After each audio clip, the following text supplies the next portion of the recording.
So in this video, I'd like to talk about shower enclosures, just to give you a little education on the different types and what would be good for you. So number one is the thickness. This is 3/8. That is pretty much the standard for your high-end glass enclosures. Your what they call value engineered glass enclosures are going to be 1/4 inch, so that's going to be a lot thinner. The main thing is to make sure that your glass is tempered. And there should be a stamp in the corner of each one of the glass panels that show that it's tempered. It should actually read tempered. Next after that is to figure if you wanted to have that heavy feeling. A 3/8 inch glass panel and door is going to have a really heavy feeling to it, which is going to feel really nice versus the 1/4 inch. And these hinges are meant to hold up to a 32 inch door. So we try to make them around 30 just so the hinges aren't, stressed to their max. 30 inches is a really nice size to get in and out of the shower. Another thing is you want to have it high enough to go at least above your head. The water is going to hit you and then it's going to bounce. Normally the standard heights are normally fine. Something else to think about is these little splash guards.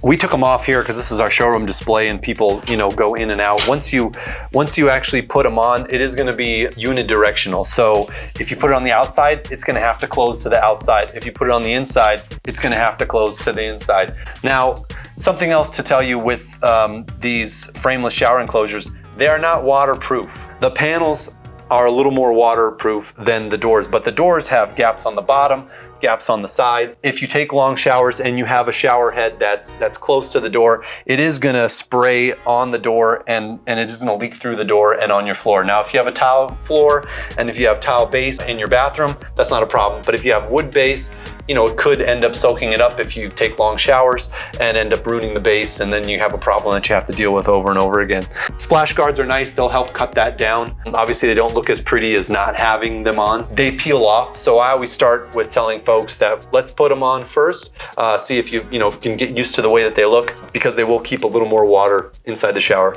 If you design it a certain way where you have the shower head away from the door, that's the best way to do it. You should have your shower head tucked behind a panel, if you can, and then have the door on the opposite end. So you might be in a situation where the door is going to be right next to the shower head. So in those situations, try to keep the splash guard on, and you should be fine. And try to take shorter showers, especially in California, right? This is actually also leaded glass. You can tell leaded glass because it has the green in it. Unleaded glass you can get, but it is an upcharge, and then it'll be clear looking this direction. But this has a little bit of a green tint to it. You don't notice looking straight on, but you do see it on the edges here. Something else to consider when you're planning your shower enclosure is any dimensional tiles you have. If you have dimensional tiles, it is very difficult to put a shower enclosure on dimensional tiles. So either you need to put a strip of non-dimensional tile on the end where the shower enclosure is going to go, or just don't use dimensional tiles on any walls where you're going to have a shower enclosure. So if you want these, this is a beveled brick. If you really like this beveled brick, just put it on the back wall, and then you don't have to worry about it on the side. And that's my tips on the glass enclosures. So, thanks for watching, and we'll see you next time.